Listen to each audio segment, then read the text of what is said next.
À la lumière des Saintes Écritures, un enseignement du pasteur Sissoko Bala basé sur la stricte parole de Dieu. Soyez prêts, nous sommes à la fin des temps. Le Seigneur revient. Aujourd'hui, notre sujet d'étude porte sur nous-mêmes les chrétiens. Et actuellement, nous savons que le Seigneur est prêt à venir enlever son Église. Il a dit que son Église ne sera pas là pendant la tribulation parce qu'il va venir l'enlever. Mais entre-temps, qu'est-ce qui se passe? Le diable cherche à détruire les chrétiens. Alors le sujet du jour s'intitule « Les subtilités du diable dans la tentation du chrétien ». Les subtilités du diable dans la tentation du chrétien. Comment le diable va faire pour faire tomber le chrétien? Nous sommes à la fin des temps, mais tout le monde ne le sait pas. Mais nous le savons, car le Seigneur nous l'a fait savoir par ses serviteurs et ses servantes qu'il a amené voir l'enfer, le paradis et le ciel. Il y a des gens qui vont s'étonner pourquoi j'ai dit le paradis et le ciel, puisqu'il y a l'enfer et puis il y a le paradis, mais il y a le ciel. Le paradis se trouve au ciel. Le paradis, c'est pas tout le ciel, mais le paradis se trouve dans le ciel, parce que le paradis, c'est là où vont les âmes de ceux qui ont cru en Jésus-Christ et qui sont là-bas en entendant que le ciel ne s'ouvre en entier pour nous et qu'on habite dans la Nouvelle Jérusalem. Et c'est pourquoi le Seigneur a dit au brigand qui était à côté de lui, « Ce soir, tu seras avec moi dans le paradis. » Mais ce n'est plus dans le séjour des morts où il y avait deux camps divisés. Le paradis est monté au ciel et il y a l'autre côté qui est resté en bas, qui est l'enfer pour le moment. Mais qui n'est pas le lac de feu, parce que le lac de feu a été préparé spécialement pour Satan, le faux prophète et l'antichrist. Mais comme des gens vont les suivre, ils iront avec eux. Alors ne soyez pas étonnés si je dis qu'il a amené des serviteurs et des servantes voir l'enfer, le paradis et le ciel. Il leur a dit qu'il n'y avait plus de temps, mais le jour et l'heure appartiennent au Père. C'est vrai, il n'y a plus de temps, mais nous ne pouvons pas savoir quel jour ou quelle heure. Cela appartient au Père. Le diable, lui, sachant qu'il lui reste peu de temps, multiplie les subterfuges pour endormir ceux qu'il déteste le plus, ceux qu'il déteste plus que tout, c'est-à-dire les chrétiens nés de nouveau. Alors il va s'acharner sur les chrétiens qui sont nés de nouveau, c'est-à-dire ceux qui croient à la parole de Jésus-Christ, qui ont accepté Jésus-Christ et qui se sanctifient, qui donnent leur vie à Christ entièrement. Ceux-là, il les déteste au plus haut point. On va lire Apocalypse chapitre 12, verset 12. Et je lis ce qui est écrit. Il dit, « C'est pourquoi réjouissez-vous cieux et vous qui habitez dans les cieux. Malheur à la terre et à la mer, car le diable est descendu vers vous, animé d'une grande colère, sachant qu'il a peu de temps. » Alors on vient de voir là que le diable est descendu ici et qu'il est très en colère parce qu'il a peu de temps. Et cela est bien éclairé ici. Apocalypse chapitre 20, verset 10. Et le diable qui les séduisait fut jeté dans l'étang de feu et de soufre où sont la bête et le faux prophète. Et ils seront tourmentés jour et nuit au siècle des siècles. Alors ici, ça montre quoi déjà? Ça montre que dans un premier temps, Satan il est en colère parmi nous. Il nous déteste parce que nous sommes à Christ. Mais il sait qu'il a peu de temps. Mais qu'est-ce qu'il a qui l'effraie? Il a peu de temps, pourquoi? Il sera jugé et c'est le jugement qui est là. Ce jugement-là le condamne. Il sera jeté dans l'étang de feu. Et c'est ça qui l'effraie lui. Alors il veut entraîner la majorité des gens avec lui. Or, il sera effectivement jeté dans l'étang de feu de soufre. Bien. Ensuite, Apocalypse 12, on revient au verset 9. Et il est écrit ceci. Et il fut précipité, le grand dragon, le serpent ancien, appelé le diable et Satan, celui qui séduit toute la terre, il fut précipité sur la terre et ses anges furent précipités avec lui. Cela veut dire clairement, puisque dans les autres versets, on a vu qu'il était seul, mais on n'a pas vu qu'il était accompagné. Mais là, on nous montre qu'il était accompagné de multitudes d'anges. Et le nombre est égal au tiers des anges, de l'ensemble des anges qui étaient au ciel. Il a pris un tiers. mais il reste encore 2/3 là-bas, donc plus nombreux qu'eux. Et le Seigneur nous l'a fait savoir. L'armée céleste qu'il a préparée pour nous est plus grande que l'armée terrestre. C'est déjà plus grand que l'ensemble de tous les démons qui nous ont envahis comme des mouches, mais c'est encore plus grand que les armées des hommes. Bien, allons dans Matthieu chapitre 25, verset 41. Et je lis. Ensuite, il dira à ceux qui seront à sa gauche, retirez-vous de moi, maudits, allez dans le feu éternel qui a été préparé pour le diable et pour ses anges. Ça a été préparé pour le diable et pour ses anges. Ça n'a pas été préparé pour les hommes. Et donc le diable sait que lui il va passer par là. Et ainsi donc Satan, connaissant son sort, c'est ça, il est devenu très actif pour perdre le plus de chrétiens possible. Il est devenu très actif. Et donc lui il est au travail. Il veut détruire les chrétiens. Le maximum, la quantité la plus élevée qu'il peut prendre. Et c'est ça. Mais comment Satan va se mettre à faire cela pour faire tomber les chrétiens? Parce que les autres qui ne sont pas des chrétiens, il les a déjà dans sa poche. Ceux qui se livrent à la débauche, à l'impudicité, ceux qui vivent comme ils veulent, qui sont sans Dieu, ceux qui adorent les idoles, ceux qui font des sacrifices, etc.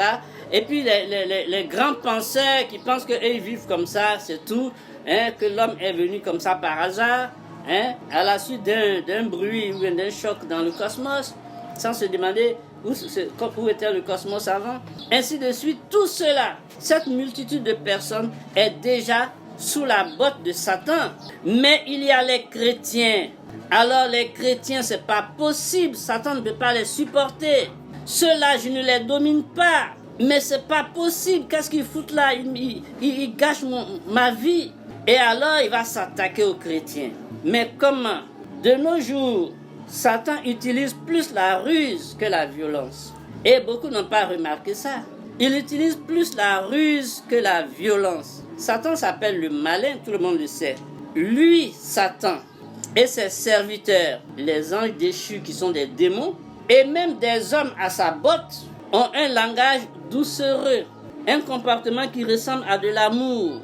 Ils sont parfois très collants, mais l'esprit du chrétien est averti par le Saint-Esprit. Et le chrétien ne supporte pas cet amour trop prononcé, car cela pue l'hypocrisie, comme l'amour d'un loup pour une brebis.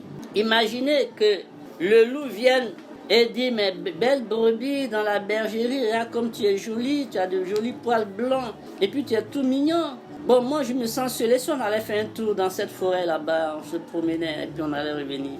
Hein, c'est bon d'aller se promener dans une forêt, de prendre un peu d'air. Vous voyez un peu ce genre de langage.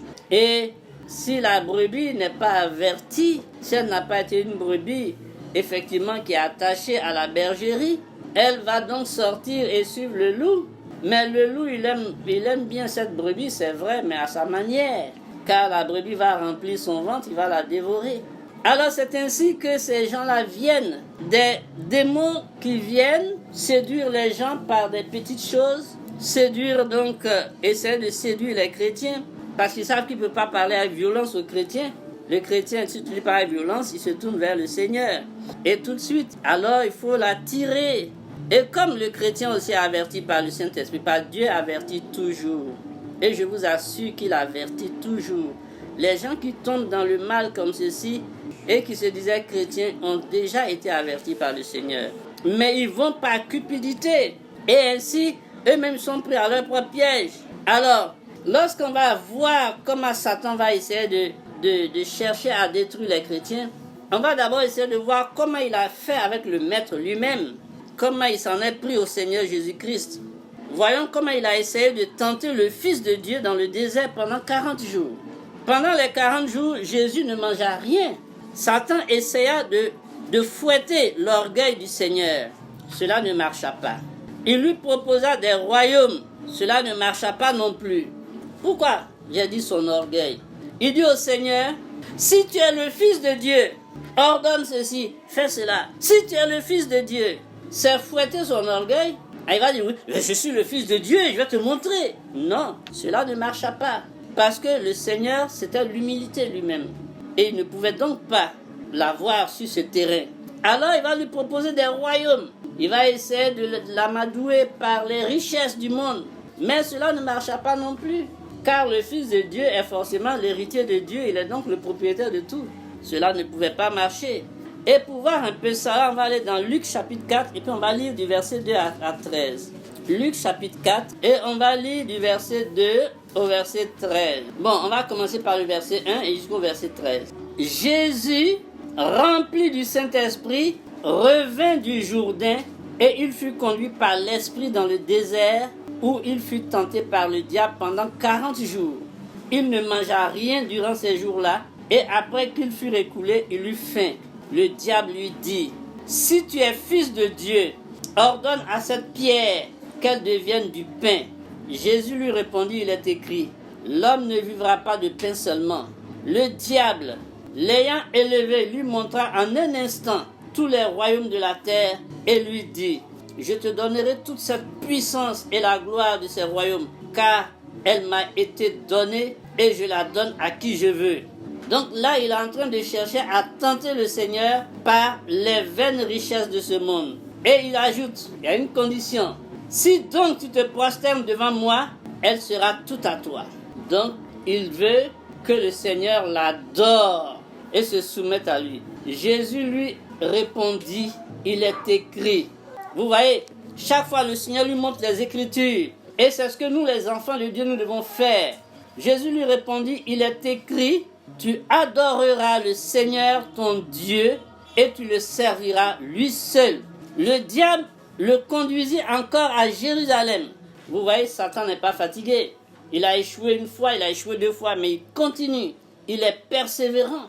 Il est tellement persévérant. Si nous avions, nous les chrétiens, la persévérance de Satan, ce serait une bonne chose. Il est vraiment persévérant. Le diable, donc verset 9, le diable le conduisit encore à Jérusalem, le plaça sur le haut du temple et lui dit, « Si tu es fils de Dieu, jette-toi d'ici en bas, car il est écrit, il donnera des ordres à ses anges à ton sujet, afin qu'ils te gardent, et ils te porteront sur les mains, de peur que ton pied ne heurte contre une pierre. » Vous voyez, le Seigneur lui a dit, il est écrit, il est écrit. Lui aussi il s'élève pour dire, il est écrit.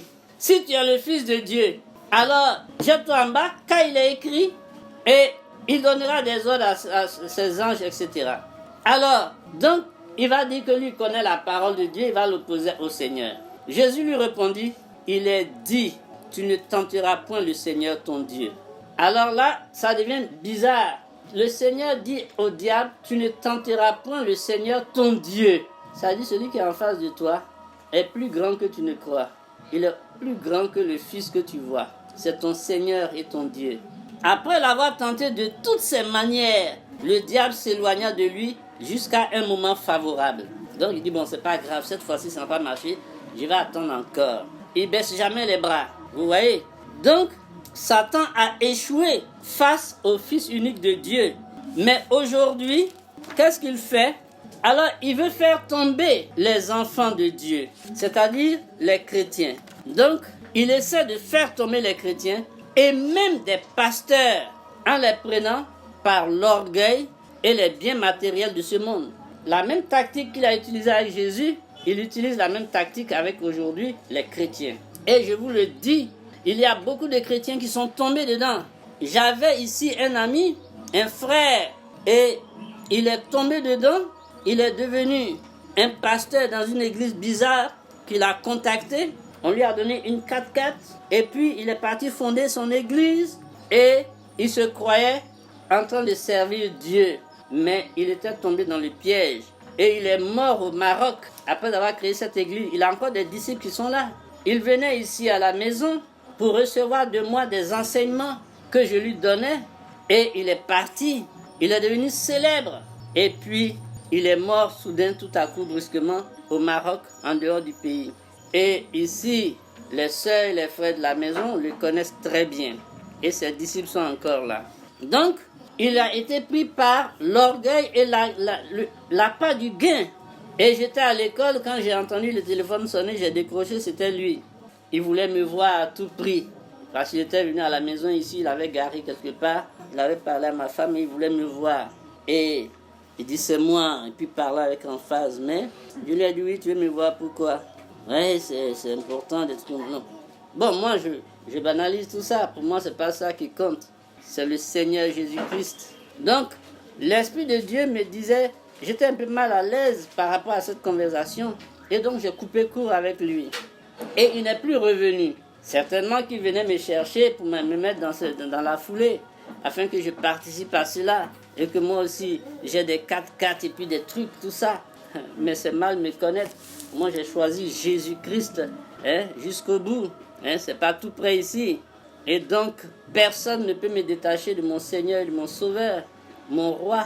Et toi, tu vas venir me proposer quoi? Ce monde lui appartient. Il a tout ça dans sa main. Alors, les biens matériels, l'orgueil, beaucoup de chrétiens perdent ainsi leur salut, ayant fait le choix du monde et des choses du monde, continuant de vivre dans l'iniquité au lieu de mettre en pratique la parole de Dieu et se sanctifier. Donc, c'est très important. Il faut rester accroché à Dieu. Il faut se sanctifier. N'enviez rien, même quand vous êtes dans les difficultés. Sachez que les difficultés sont des épreuves que nous traversons. Parce que le Seigneur a dit, il connaît nos besoins. Il dit de ne pas nous inquiéter pour ça. Alors, qu'est-ce qui va m'effrayer? Tout ce qui nous arrive, difficultés, souffrances, sont des épreuves de ce monde. Parce qu'il y a quelqu'un qui a le regard sur nous et qui nous voit. Il voit tout ce que nous faisons. Il y en a qui ne s'en rendent pas compte. Et parfois, dans le malheur ou dans le mal, le Seigneur nous avertit, il envoie des gens. C'est un peu à l'image de ce frère, un frère que le Seigneur a enlevé, comme il a enlevé la sœur Bernarda Fernandez pour l'amener au ciel, il a amené notre frère. Et de là-haut, il a montré à ce frère la vie des chrétiens de son église. Parmi eux, il y avait des drogués, des dealers, des adultères. Il y avait toutes sortes de personnes dedans, des ivrognes et tout. Et il a dit, ils mènent une mauvaise vie, va, dis-leur de changer. Et il y en avait un qui avait une femme dehors, en dehors de sa femme, et avec qui il avait fait un enfant, et sa femme ne savait rien de tout ça. Il avait donc une double vie.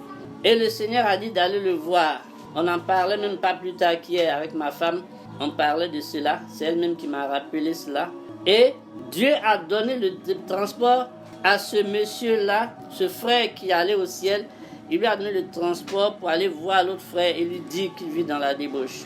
Et lorsqu'il est arrivé là-bas, c'est quelqu'un qui lui a envoyé d'abord le billet de traverser, l'argent pour traverser. Lui, il ne connaissait pas cette personne, mais la personne le connaissait. Et cette personne-là lui a dit, on m'a envoyé pour te remettre ça pour que tu puisses partir faire la traversée. Il a pris, il est parti.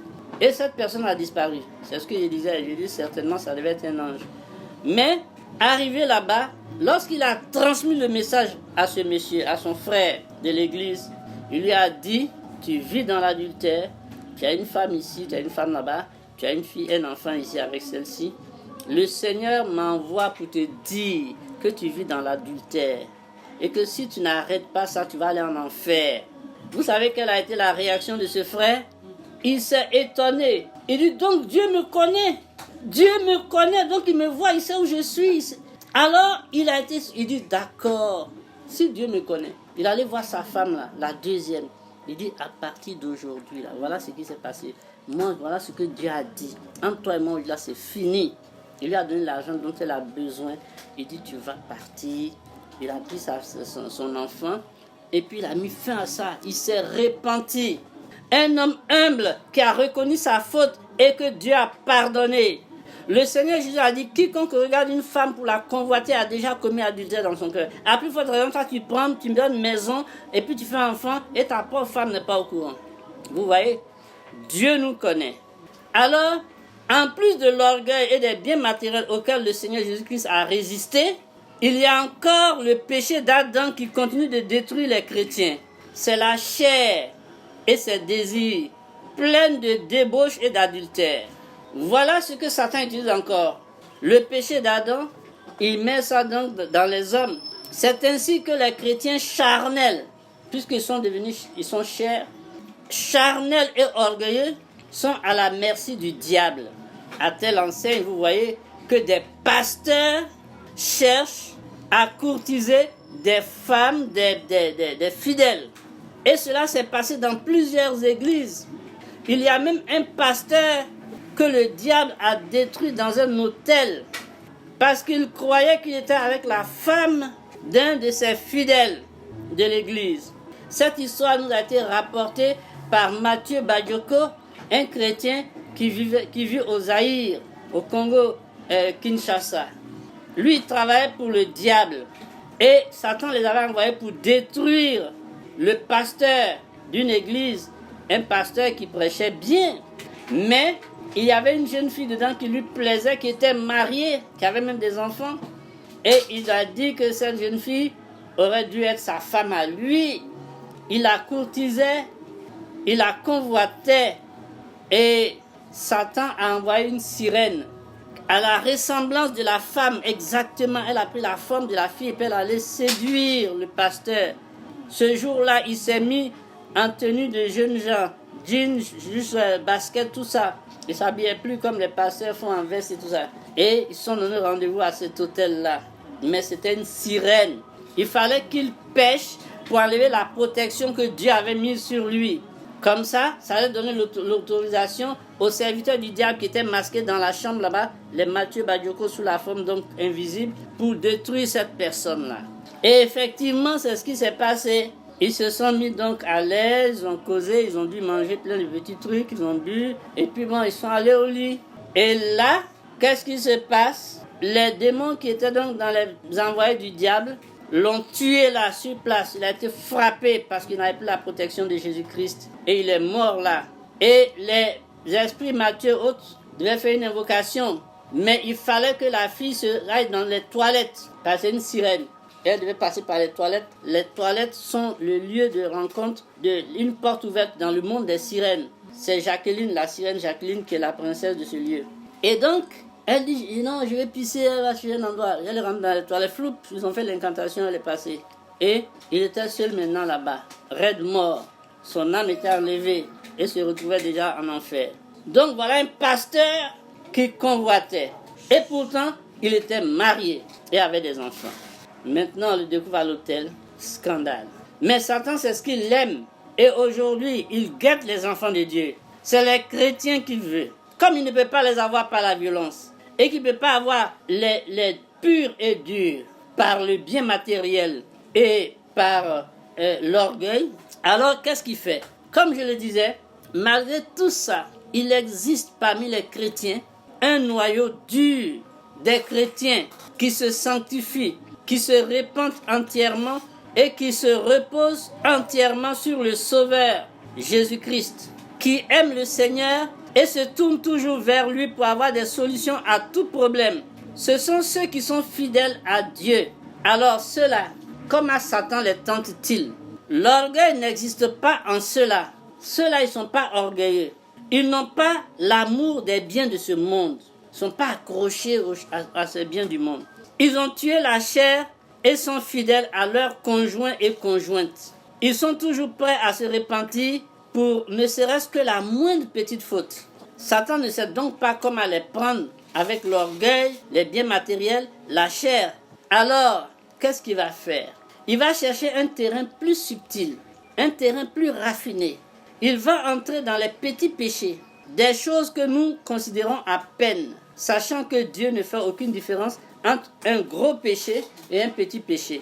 Pour Dieu, un péché est un péché et aucun péché n'entrera au ciel. Alors, puisque je ne peux pas les avoir avec des gros péchés, c'est Satan qui s'est dit ça, je vais les tenter sur les petits péchés. Dans tous les cas, Dieu, lui, péché ses péchés, il va les envoyer en enfer. Alors, quels sont ces petits, soi-disant petits péchés? Exemple, quand on ment pour protéger ou favoriser quelqu'un. Quand vous mentez pour protéger ou favoriser quelqu'un, vous faites un grand péché. Ah, dehors, c'est rien, c'est mon ami. Je ne peux pas le laisser et puis... Il y en a même qui disent parfois, il vaut mieux mentir parfois que de dire la vérité. C'est un piège du diable. Il faut dire la vérité toujours. Et il y aura toujours une solution à cela. Et c'est ça qui est important. Je me souviens, à Descartes, il y avait une jeune fille qui avait une machine à calculer. Très sophistiquée que sa grande sœur qui était à l'université avait acheté pour faire ses cours avec. Elle a pris ça pour aller faire l'examen blanc. Et ça a été volé. Et comme je suis l'un de ses professeurs préférés, elle est venue me voir. Elle m'a dit, voilà, mon père m'a donné de l'argent, 12 000. Elle allait acheter un autre appareil et elle dit qu'elle va donner ça à la place de l'autre à sa sœur. Et elle me demande comment elle va faire ça. Et elle dit, le diable est fort, hein? Elle dit, donc si sa sœur lui demande, elle va dire que c'est moi qui ai perdu cela et puis j'ai acheté ça pour mettre à la place. Je lui ai dit, est-ce que tu es normal? Ça ne se fait pas du tout. Elle était avec 2 de ses camarades. J'ai dit, ça ne se fait pas. Tu vas à la maison, tu dis à ta soeur que tu as perdu sa machine à calculer. C'est pas la fin du monde. Même si elle se fâche, elle va te pardonner parce que tu es sa soeur. Ce que tu fais est mal. Et l'argent que ton père t'a donné, tu fais croire que c'est un professeur qui a perdu et puis il a acheté ça pour remettre. C'est faux, c'est pas bon. Donc va te réconcilier avec ta soeur, c'est ce qu'il faut faire. C'était une jeune fille très sympathique, très gentille. Je ne dois pas la protéger, mais ce n'est pas ce qu'elle a fait. Elle allait continuer à dire que c'est un professeur qui a perdu et puis elle a cité mon nom. Et sa grand-mère, qui était à la maison, très fâchée, se déporte à Descartes, va à la direction. Et on dit c'est un professeur qui a pris donc la calculatrice d'une élève qui a perdu et puis maintenant qui a caché bien quoi que chose et puis qui a remplacé par une autre calculatrice de moindre valeur. J'étais donc en classe et puis on me convoque chez le directeur avec le sous-directeur. J'arrive. Vous savez, moi, je n'ai peur de rien dans ma vie. Et c'est ça même. Depuis que je suis gosse jusqu'à maintenant, je n'ai jamais eu peur de qui que ce soit, de quoi que ce soit. C'est arrivé. Oui, bonjour, monsieur Sissoko. Oui, bonjour, monsieur. Asseyez-vous. Puis la dame était là, la vieille dame était là. Et sa fille aussi, la petite aussi était là. On dit là, voilà. Et puis c'est le directeur qui commence. Voilà, on dit voilà la situation. Tu aurais pris la calculatrice de quelqu'un, etc. D'une élève et tout ça. Avec le sous-directeur, c'est une faute professionnelle grave. Et puis, qu'est-ce que tu en dis? D'abord, ma réaction de la surprise. Je dis, vous savez, cette histoire même, ça me fait rire. Ah bon, ils se sont regardés. Oui, ça me fait rire. C'est des histoires sans importance. Voilà ce que je lui ai dit. Et puis, j'ai répété exactement ce que j'ai dit. Et le sous-directeur me dit, il y avait des témoins. Je dis, mais évidemment, il y avait des témoins. Il y avait ses camarades qui étaient là-bas. On dit, d'accord. Donc, toi, retire-toi dans le bureau du sous-directeur. On va appeler une de ses élèves, là, celle qui est là, qui était là, et elle va venir témoigner. Et ils ont appelé l'élève. Elle est venue. Et elle leur a dit exactement ce que j'ai dit. Après, elle m'a appelé, je suis venu dans le bureau du directeur. Et la vieille était là. Elle avait honte. Et le directeur avait baissé sa tête. Le sous-directeur était devenu mou. Et ils ont dit, madame, vous voyez, voici la situation. Et elle avait honte. Elle a commencé à déconner sur sa fille, tout ça. Et quand ils sont partis, elles sont parties, le sous-directeur de sont venus me demander pardon. Ils sont venus s'excuser. J'ai dit, mais vous auriez pu quand même m'appeler. Donc là, si c'était vrai, ça veut dire quoi? On a fait des rapports, mais c'est pas grave. Donc moi, j'ai pas considéré parce que je savais que c'était le diable même qui cherchait ça. Je l'énervais, ce Satan, parce que je parlais de Dieu aux enfants un peu partout. Et ça, il n'aime pas. Il faut qu'il me dégage. Alors, une faute professionnelle grave, c'est un renvoi. Mais ce n'est pas eux qui m'ont envoyé là-bas, même pas le sous-directeur ni le directeur, c'est Dieu qui m'a envoyé là-bas. Parce qu'au moment où il venait à Descartes, lui n'était pas directeur à Descartes, ni le sous-directeur. Le sous-directeur était un professeur comme moi. Donc tout cela, c'était des petits devant moi. Le plus grand, c'est Jésus-Christ. Alors dites toujours ces choses. Et comme je le disais, il ne faut pas mentir pour protéger ou favoriser quelqu'un. Si vous le faites, vous tombez dans le péché. Et nous allons lire Lévitique 19. Lévitique 19, c'est l'Ancien Testament. Lévitique 19, verset 15. Et je lis. Tu ne commettras point d'iniquité dans tes jugements. Tu n'auras point égard à la personne du pauvre et tu ne favoriseras point la personne du grand, mais tu jugeras ton prochain selon la justice. Allons dans Exode 23. C'est avant Lévitique. Exode 23. Verset 2. Alors, on peut déjà commencer au verset 1, parce qu'au verset 1, déjà, il y a encore des faux témoignages, c'est des mensonges. Il dit, tu ne répandras point de faux bruits. Tu ne te joindras point aux méchants pour faire un faux témoignage. Tu ne suivras point la multitude pour faire le mal. Et tu ne déposeras point dans un procès en te mettant du côté du grand nombre pour violer la justice. Tu ne favoriseras point le pauvre dans son procès. Donc voilà tout ça. Il ne faut pas favoriser. Il ne faut pas suivre le grand nombre, etc. Et enfin, Deutéronome, chapitre 1, verset 17. Alors, je lis le verset 17. Vous n'aurez point égard à l'apparence des personnes dans vos jugements. Vous écouterez le petit comme le grand. Vous ne craindrez aucun homme, car c'est Dieu qui rend la justice.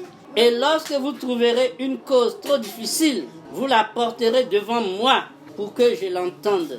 Voilà donc ce que dit le Seigneur. Si quelque chose est trop grand pour nous qu'on n'arrive pas à juger, alors on va vers lui et lui, il va se charger du reste. Donc, c'était l'un des petits péchés apparemment qui n'est pas un petit péché. Ensuite, deuxièmement, quand on s'énerve pour des choses terrestres, pour les choses du monde, on s'énerve. Là, on va lire des versets. Il y a aussi le fait de s'énerver, mais en même temps de critiquer. Prenons Matthieu, chapitre 5, verset 22. Et je lis. Mais moi, je vous dis que quiconque se met en colère contre son frère mérite d'être puni par les juges.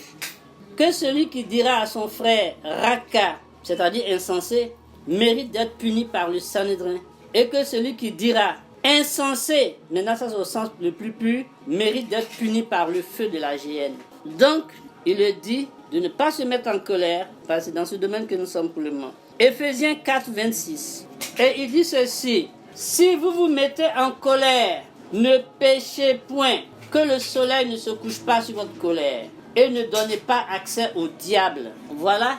Le fait de se mettre en colère donne accès au diable. Il ne faut pas faire cela. Lisons le verset 31 de ce même chapitre. Il dit que toute amertume, toute animosité, toute colère, toute clameur, toute calomnie et toute espèce de méchanceté disparaissent du milieu de vous. Disparaissent du milieu de vous. Vous voyez, c'est important pour le Seigneur. Allons dans Jacques chapitre 1 verset 19 à 20. Sachez-le, mes frères bien-aimés, ainsi que tout homme soit prompt à écouter, lent à parler, lent à se mettre en colère. Car la colère de l'homme n'accomplit pas la justice de Dieu. Alors, c'est très important, il ne faut pas s'énerver du tout pour les choses terrestres, parce que c'est pour ces choses-là seulement qu'on s'énerve. Ensuite, il y a un point important. Le troisième point, quand on prend ce qui appartient à sa femme ou à son mari, à son insu, ou à sa mère, ou son père, ou son frère, ou sa sœur, on dit, oh, c'est mon frère, si je prends ça fait quoi? Ou bien c'est pour mon père, si c'est pour mon père, c'est pour moi, c'est pour ma mère, non? Ou bien ma femme, c'est pour elle, mais c'est pour moi, ce qui lui appartient m'appartient. C'est un mal. C'est un mal. On va dire non, c'est un petit péché. Le diable utilise ça. Et si vous le faites, vous devez vous repentir. Parce que c'est grave aux yeux de Dieu. Et nous allons lire Proverbe 28, verset 24. Alors je lis le verset 24 de Proverbe 28. Celui qui vole son père et sa mère et qui dit « ce n'est pas un péché » est le compagnon du destructeur. Est le compagnon du destructeur. Voilà. Alors on prend ce qui appartient à son père, à sa mère, on dit oh, c'est pas un péché. Et le Seigneur dit si vous le faites, vous êtes l'ami du destructeur, le compagnon de Satan. Vous voyez que le Seigneur ne s'amuse pas avec ça. Ensuite, il y a les injures. Il faut que les chrétiens s'abstiennent d'injurier. Mais généralement, quand on est en colère, en même temps, on injurie. Le diable va donc utiliser cette partie de votre chair pour vous agresser. Et ce n'est pas un orgueil parfait, mais c'est un orgueil qui existe, qui fait que vous énervez. Et en ce moment-là, vous pouvez dire des paroles injurieuses, ce qu'il ne faut pas.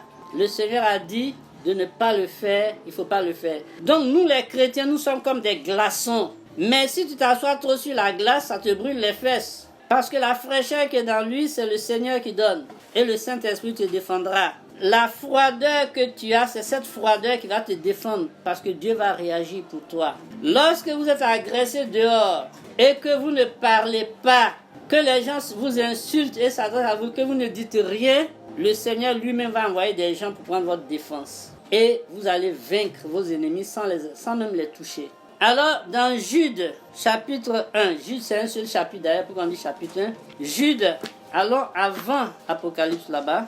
Jude, chapitre 1, verset 9. Et je lis, c'est juste avant Apocalypse, c'est le dernier livre, et après ça c'est Apocalypse. Après les 1 Pierre, 1 Jean, tout ça c'est Jude. Verset 9. On va lire à partir du verset 7 pour tout coller. Mais arrivé au verset 9, je vais insister. Verset 7 donc. Il dit que Sodome et Gomorrhe, il veut parler des jugements qu'il a réservés, abandonnés. Bon, verset 6. Même là encore, bon, verset 5 jusqu'à 9. Il dit, je veux vous rappeler à vous qui savez fort bien toutes ces choses, que le Seigneur, après avoir sauvé le peuple et l'avoir tiré du pays d'Égypte, fit ensuite périr les incrédules. Là, tout le peuple est sorti, mais parmi le peuple, il y avait ceux qui croyaient, puis il y avait les incrédules, ils sont morts. Qu'il a réservé pour le jugement du grand jour, enchaînés éternellement par les ténèbres. Les anges qui n'ont pas gardé leur dignité, mais qui ont abandonné leur propre demeure, que Sodome et Gomorrhe et les villes voisines qui se livraient comme eux à l'impudicité et à des vices contre nature, sont donnés en exemple, subissant la peine d'un feu éternel, pour montrer que toutes ces personnes-là, les anges et les hommes qui ont été sanctionnés, avaient désobéi. Malgré cela, ces hommes aussi, de nos jours, entraînés par leur rêverie, souillent pareillement leur chair. Ils les prennent comme exactement ce que faisaient les autres, c'est ce qu'ils font maintenant. Méprisent l'autorité et injurient les gloires. Ce sont des gens qui s'en prennent aux choses de Dieu. Ce n'est pas l'autorité des hommes ici sur terre, mais l'autorité céleste et les gloires célestes. Ils se foutent de la parole de Dieu, ils la méprisent et ils traitent la parole de Dieu de n'importe quoi. Or, verset 9, l'archange Michel, lorsqu'il contestait avec le diable et lui disputait le corps de Moïse, n'osa pas porter contre lui un jugement injurieux, mais il dit que le Seigneur te réprime. C'est tout à l'heure de ce archange Michel dont parlait Bernada dans le témoignage que nous avons écouté ce matin. Quand le Seigneur a dit, je vais te montrer quelqu'un, il a appelé l'archange Michel. Elle dit, mais il est beau. Il dit, c'est le chef de mon armée. C'est Michel. Et c'est ce Michel-là qui a dit ça. Il n'a pas injurié quelqu'un. Pourtant, il est le chef de l'armée de l'Éternel. Il ne s'est pas enorgueilli, ça n'existe pas en lui. Il dit que le Seigneur te réprime, c'est-à-dire je te remets à Dieu. Voilà. Et au verset 10, qu'est-ce qu'ils disent? Eux, au contraire, ils parlent d'une manière injurieuse de ce qu'ils ignorent. Donc je parle des choses de Dieu, vous avez compris maintenant que là, ce n'est pas autre chose que la parole de Dieu, les choses de Dieu. De ce qu'ils ignorent. Et ils se corrompent dans ce qu'ils savent naturellement comme les brutes. Vous voyez? Ce n'est donc pas bien d'injurier. Satan va vous amener là-bas.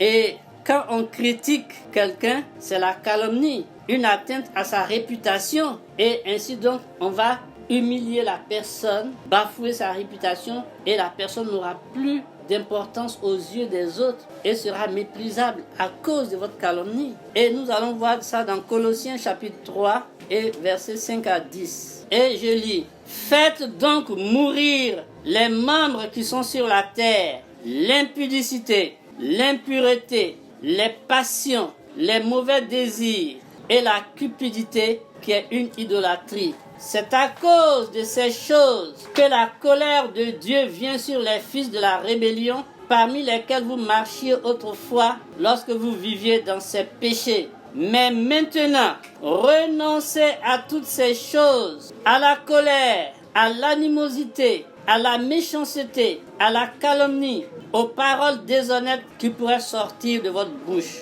Ne mentez pas les uns aux autres, vous étant dépouillés du vieil homme et de ses œuvres, et ayant revêtu l'homme nouveau qui se renouvelle dans la connaissance selon l'image de celui qui l'a créé. Il n'y a ici ni grec, ni juif, ni circoncis, ni incirconcis, ni barbare, ni scythe, ni esclave, ni libre. Mais Christ est tout et en tous. Ainsi donc, comme des élus de Dieu, saints et bien-aimés, revêtez-vous d'entrailles de miséricorde, de bonté, d'humilité, de douceur, de patience. Supportez-vous les uns les autres. Et si l'un a sujet de se plaindre de l'autre, pardonnez-vous réciproquement. De même que Christ vous a pardonné, pardonnez-vous aussi. Alors, je suis allé assez loin pour que l'on voit un peu cela. Mais le verset 10 pour terminer dit, ayant revêtu l'homme nouveau qui se renouvelle dans la connaissance selon l'image de celui qui l'a créé. Voilà, nous devons être l'image de Jésus-Christ. Alors, c'est très important. Dans chacune des situations que nous avons citées, c'est Satan qui crée les circonstances pour que vous vous trouviez dans une situation semblable à l'une de celles que nous avons citées. Faites donc bien attention à vous, pour ne pas vous laisser piéger par le diable. Je prends un exemple. Si déjà le matin de bonne heure, vous vous disputez, sachez que Satan vient de vous avoir. Si pour les biens terrestres, vous vous disputez, c'est encore Satan. Même pour de la nourriture, apprenez à partager. Vivez en paix les uns avec les autres. C'est par là qu'on reconnaît les disciples du Seigneur Jésus. Or, pour être enlevé aujourd'hui, il faut être disciple du Seigneur Jésus. Il faut avoir tous ces caractères-là. Sinon, on reste. Il ne vous enlèvera pas. Si vous vous analysez, vous allez vous rendre compte. Ce que le Seigneur Jésus-Christ a subi avec Satan dans les tentations, les mêmes choses sont arrivées à une sœur qui est ivoirienne ici, qu'on appelle la sœur Raïssa. Nous avons écouté son témoignage sur la Mecque. Lorsque le Seigneur a enlevé Raïssa de son corps et l'a emmenée à la Mecque, elle était suspendue dans l'air avec le Seigneur. Le Seigneur a soulevé la Kaaba et il a montré qu'il était en bas. Un gros serpent est sorti, grand, qui s'est élevé jusqu'au niveau où ils étaient. C'était le diable, Satan lui-même sous la forme du serpent.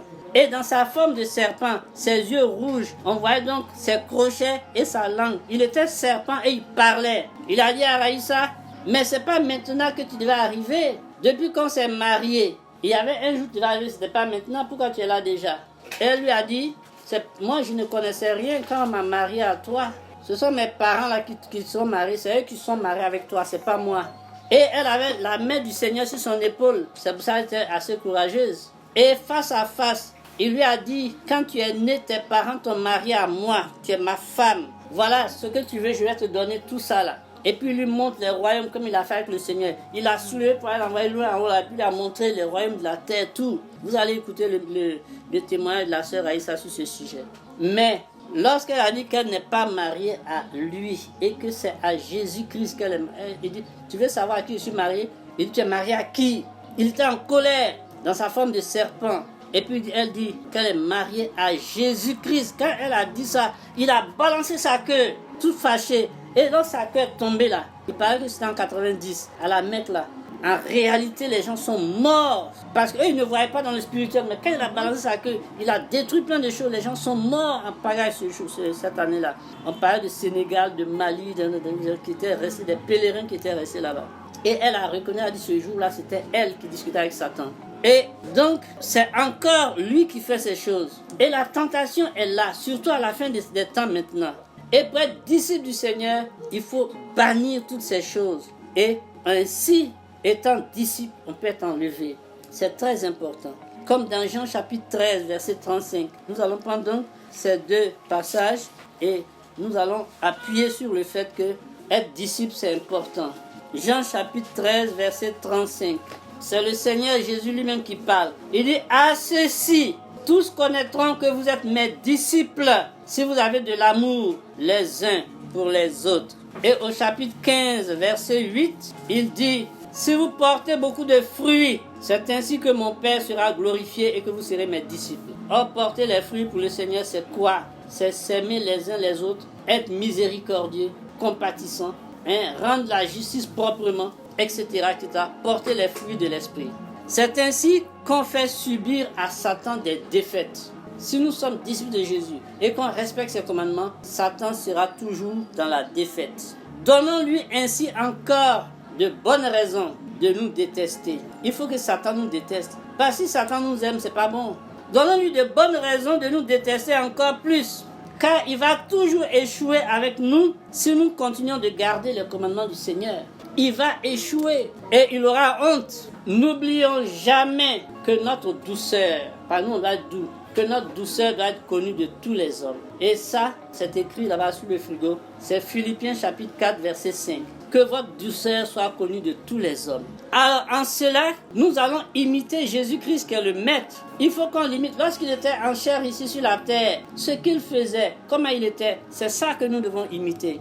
Comme Paul l'a imité, Paul a dit, soyez mes imitateurs, comme moi aussi je le suis de Jésus-Christ. Prenons Matthieu, on va terminer par donc ce passage. Matthieu chapitre 12, versets 14 à 21. Les pharisiens sortirent et ils se consultèrent sur les moyens de le faire périr. Vous voyez, les gens cherchent à faire périr le Seigneur. Il a dit, s'ils ont fait ça au bois vert, ce n'est pas au bois sec qu'ils ne vont pas faire. Nous là, on va prêcher la parole de Dieu. on va sortir, on va parler de Dieu aux gens. Et ils vont vouloir nous faire périr. Mais ils n'y arriveront pas. Parce que seule la volonté de Dieu compte. Et si Dieu leur donne l'occasion de pouvoir le faire, c'est que notre temps est arrivé pour entrer au ciel. C'est tout. Alors ne vous taisez pas. Parlez. Nous avons vu ça la semaine dernière. L'heure est venue de travailler pour le Seigneur. Alors, les pharisiens sortirent et ils se consultèrent sur les moyens de le faire périr. Mais Jésus, l'ayant su, s'éloigna de ce lieu. Il sait tout. Mais vous voyez, ces gens qui se disent serviteurs de Dieu, c'est eux qui vont chercher à tuer des gens. Une grande foule le suivit. Il guérit tous les malades et il leur recommanda sévèrement de ne pas le faire connaître, afin que s'accomplisse ce qui avait été annoncé par Ésaïe le prophète. Voici mon serviteur que j'ai choisi, mon bien-aimé en qui mon âme a pris plaisir. Je mettrai mon esprit sur lui et il annoncera la justice aux nations. Il ne contestera point, il ne criera point et personne n'entendra sa voix dans les rues. Il ne brisera point le roseau cassé et il n'étendra point le lumignon qui fume jusqu'à ce qu'il ait fait triompher la justice. Et les nations espéreront en son nom. C'est pour montrer le caractère humble du Seigneur. Le Seigneur a tout supporté jusqu'à ce qu'il ait accompli la mission pour laquelle il est venu. C'est ce qu'il a dit à la fin, jusqu'à ce qu'il ait fait triompher la justice. Il a tout supporté. Les gens même ont cherché à le lapider dans le temple. Il a tourné derrière et puis il est parti. Parce que son heure n'était pas venue. Et ça fait référence à un passage d'Ésaïe. C'est Ésaïe chapitre 42, versets 1 à 9. C'est pas la peine de prendre celui qui veut lire ça indépendamment, il peut le faire. Ou bien si vous voulez que je le lise, je peux le lire. Mais ça donne exactement les mêmes choses. Comme c'est la même chose, on va quand même revoir pour voir ce qui a été dit correctement par rapport à cela. Ésaïe 42, versets 1 à 9. Puisque Matthieu a fait appel à Ésaïe, il faut qu'on retrouve ça dans l'Ancien Testament. Il y a des gens qui disent qu'il y a l'Ancien Testament à part, il y a le Nouveau à part. Non, c'est la parole de Dieu. Versets 1 à 9. Il dit, voici mon serviteur que je soutiendrai, mon élu en qui mon âme prend plaisir. J'ai mis mon esprit sur lui, il annoncera la justice aux nations. Il ne criera point, il ne lèvera point la voix et ne la fera point entendre dans les rues. Il ne brisera point le roseau cassé et n'étendra point la mèche qui brûle encore. Il annoncera la justice selon la vérité, etc., etc. Vous voyez? Et si je continue jusqu'au verset 9, comme je l'ai dit, on trouvera tout le reste. Alors, voilà, le Seigneur a tout accompli et il nous donne un avertissement. Nous qui sommes les chrétiens, il nous dit, faites attention, le diable est subtil. Il a des subtilités pour vous tenter. La tentation, c'est pour nous les hommes. Les démons n'ont pas été tentés. C'est pourquoi ils ont été condamnés fermement.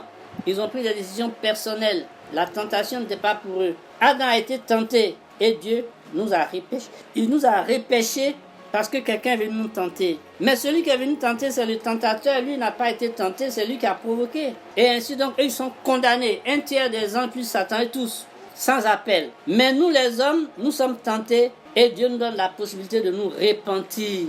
Et celui qui se repent, il est sauvé, mais attention, vivez une vie de sainteté. Le diable a des subtilités pour faire tomber les chrétiens. Soyons donc prudents, soyons vigilants, car le diable rôde comme un lion rugissant, cherchant qu'il dévorera.